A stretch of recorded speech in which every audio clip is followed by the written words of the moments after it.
ஒரு மாபெரும் சகோதரிமாரினுடைய படையை இன்றைக்கு திருச்சியிலே திருப்பு முனையாக எஸ்டிபிஐ கட்சி இன்றைக்கு கூட்டியிருக்கிறார். இது சொல்லுகிற செய்தி எஸ்டிபிஐ மட்டுமல்ல, இந்த நாட்டிலே வாழுகிற பெண்கள் அனைவரும் இணைந்து நாங்கள் சொல்லுகிறோம், வக்ஃபு திருத்த சட்டத்தை ஒருபொழுதும் நாங்கள் ஏற்க மாட்டோம் என்று சொல்லுகிற ஒரு மாபெரும் முழக்கம் தான் இந்த பொதுக்கூட்டத்தினுடைய செய்தியாக ஆளுகிற ஆட்சியாளர்களுக்கு இன்றைக்கு எங்களால் சொல்ல இயலுகின்ற செய்தி என்பதை ஆட்சியாளர்கள் புரிந்து கொள்ள வேண்டும். அன்பு சகோதரர்களே, பெண்களை எல்லாம் இணைத்து இன்றைக்கு எதற்காக எஸ்டிபிஐ மகளிர் அணி நடத்துகிற ஒரு மாநாட்டை நடத்துகிறது என்கிற கேள்வியை நீங்கள் நிச்சயமாக உங்களது உள்ளத்திலே இந்த கேள்வி எழுந்திருக்கும். ஏன் எஸ்டிபிஐ எல்லோரும் எல்லா மக்களையும் இணைத்து நடத்துகிற போராட்டத்தை நடத்தி கொண்டிருக்கிற தருணத்திலே எஸ்டிபிஐ இந்த திருச்சி மாவட்டத்திலே மகளிர் அணியை கொண்டு அதிலும் முழுக்க முழுக்க மகளிர் அணியினுடைய ஏற்பாட்டிலே கலந்து கொள்பவர்கள் பேசுபவர்கள் என்று சொல்லி பெண்களே நடத்துகிற மகளிரே நடத்துகிற ஒரு மாபெரும் மாநாட்டை ஏன் எஸ்டிபிஐ மகளிர் அணி திட்டமிட்டிருக்கிறது என்கின்ற கேள்விக்கு விடை என்ன தெரியுமா? இந்த நாட்டிலே இந்த கொடூர சட்டத்தை கொண்டு வந்து நாடாளுமன்றத்திலே உரையாற்றிய பின்பு நாடாளுமன்றத்திலே வாய் திறக்காத இந்தியாவினுடைய பிரதமர் மோடி அவர்கள் அந்த நாடாளுமன்றத்திலே இந்த சட்டத்தை நிறைவேற்றிவிட்டு ஒரு 10-15 நாட்கள் கழித்து இந்தியாவிலே ஒரு ஹரியானா என்கிற மாநிலத்திற்கு சென்று அங்கே ஒரு பேரணியை துவங்குகிறார்.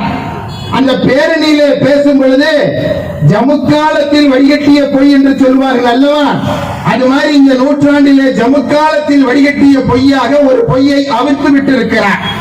அந்த பொய் என்ன சொல்லுகிறது என்று சொன்னால், இந்த வக்ஃபு திருத்த சட்டத்தை நான் ஏதோ இந்த நாட்டிலே வாழுகிற மக்களுடைய அந்த மக்களுக்கு எதிராக எல்லோரும் சொல்வதை போல இது முஸ்லிம்களுக்கு எதிரானது, இது அரசியலமைப்பு சட்டத்திற்கு எதிரானது, இது சிறுபான்மை மக்களுக்கு எதிரானது, இது மதச்சார்பின்மைக்கு எதிரானது, இது வளர்ச்சிக்கு எதிரானது என்று சொல்லி எதை சொன்னாலும் பொருந்துகிற ஒரு சட்டம் தான். அந்த சட்டத்தை அதற்காக நான் கொண்டு வரவில்லை. மாறாக இந்தியாவிலே வாழுகிற சிறுபான்மை மக்களிலே வாழுகிற முஸ்லிம் விதவை பெண்கள், அதை ரொம்ப குறித்துக் கொள்ள வேண்டிய விஷயம். சிறுபான்மை முஸ்லிம் விதவை பெண்கள் எங்களுக்கு நூற்றுக்கணக்கான கடிதங்களை எனக்கு எழுதினார்கள். அவர்கள் எழுதிய கடிதங்கள் எல்லாம் எனக்கு கண்ணீர் சாட்சிகளாக இருந்தது. அந்த கண்ணீர் கடிதங்களிலே அவர்கள் சொல்லி இருந்த செய்தி என்ன தெரியுமா? நீங்கள் தயவு செய்து இப்படி ஒரு சட்டத்தை கொண்டு வந்து விடுங்கள், இல்லை என்று சொன்னால் அந்த சட்டத்தினால் நாங்கள் மிக மோசமாக நாங்கள் பாதிக்கப்பட்டுக் கொண்டிருக்கிறோம். அதிலும் குறிப்பாக சிறுபான்மை முஸ்லிம் சமூகத்தை சார்ந்த விதவை பெண்களான நாங்கள் பாதிக்கப்பட்டுக் கொண்டிருக்கிறோம். எனவே நீங்கள் இந்த வக்ஃபு சொத்தை பாதுகாப்பதற்கு ஒரு சட்டத்தை கொண்டு வர வேண்டும் என்று சொல்லி யார்கிட்ட கேட்டாங்களாம்? மோடிட்ட கேட்டாங்க. அதுதான் இருக்க கதையிலேயே பெரிய கதை. அதாவது ஆடு நினைக்கிறது என்று சொல்லி ஓனாய் அழுத கதையாக எங்கள் சொத்துக்களை எல்லாம் பாதுகாத்து எங்களை பாதுகாத்துக் கொள்ளுங்கள் என்று சொல்லி முஸ்லீம் விதவை பெண்கள் போய் மோடிட்ட பேசினார்கள் என்று சொல்லி மோடியே அதற்கு அந்த கதையை சொல்லி சொல்லுகிறார்.